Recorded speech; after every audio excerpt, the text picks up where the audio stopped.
Hey, Zane here. So contrary to what many people believe, the newer high carb diets, or excuse me, the newer low carb diets are not high protein diets. So back in the, when Atkins was big, well, it was in the 70s for sure, when it was big in the 70s, when it has come back in the 90s, and even the Zone diet in the 90s, had protein intake right around 30% of total calories, which is kind of high. If 30% of your calories is coming from protein, you're eating a lot of protein and a lot of animal meat, and that animal protein mostly, to get that much in, get that many calories in protein, which also help keep the fat up.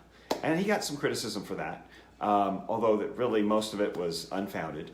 But the current low carb diets and even keto diets really do not emphasize that much protein. For the most part, they're in the 15 to 20% of total calories coming from protein. So it's really much like, depending on how much you are eating, let's say a typical 2,000 calorie diet, 20% of that, so on the higher end of that, 20% of that would be 400 calories, which is like 100 grams of protein. Not that much. If you're eating 2,000 calories, 100 grams of protein is really not that much. It's right around maybe 3 full servings of protein from a meal. Like a 3 6 to 8 ounce pieces of meat. If that's it, if that's all you ate, that was protein. That's not counting what you take in from nuts and or nut butters and other protein sources. So it's really not the high protein diet that it used to be, and that caused so many people some digestive issues, to be honest. They had a hard time digesting all that meat, all that protein. It kind of made many of them very constipated. So current low carb diets really emphasize not only a smaller amount of protein, most of them emphasize more vegetables. Okay, so more fibrous veggies. Any vegetables grown above ground, they're low in starch, much more fiber than energy. Okay, so that helps with that. It also gets more micronutrients into our bodies, more antioxidants, and the deficit in calories. So the difference in calories with less protein is made up with fats. Now the fats have also taken another turn from, say, the Atkins days. There's a lot of processed meat. Now a lot of people still say, hey, the little processed meat here and there is fine. It's really up to the person to decide what they want to do. But for the most part, the healthier choices, you can still get a lot of great fats in, like from naturally occurring in meat. So any kind of beef, fish, chicken, duck, whatever it is, it's this naturally occurring fat in there from a fairly minimally processed, so like roast steaks, even ground options, minimally processed, not packed with sodium, not turned into a little bag like lunch meats or bacons or sausages, but just minimally processed meats have the naturally occurring fat.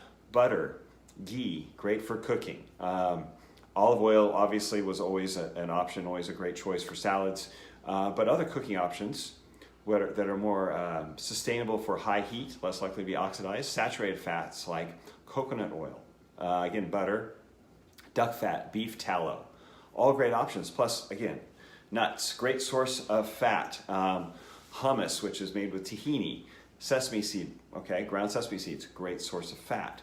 So it's made up with more fat, more healthy choices of healthier choice fats, okay, as well as more fiber from fibrous veggies, okay, and a little less protein, making it a lot easier to digest and not get constipated when you're on this low carb diet. And as many have also, you'll hear a lot of people tell you, drink more water, because you do tend to lose water on a low carb diet. That's some of the weight that comes off initially. Drinking a lot of water, keep you hydrated because you don't hold on to as much. That also helps with the processing of that diet. So I know some people, they shy away from it because of that issue. They had trouble with it because of a low carb diet, because of that digestive issue. And there are really, if you take a look at what is being promoted now, okay, it's definitely come a long way since the 90s. And the extra veggies, the healthier fats, and the increase in water intake or fluid intake really makes a big difference in the success of the diet, not only in weight loss, but in being able to sustain it long term being comfortable and being able to digest it. So if you have any questions about this, please post them below. We cover topics like this in my Food Comes First Weight Loss Academy, which is going to be starting up again on March 30th. So that's just about a week away.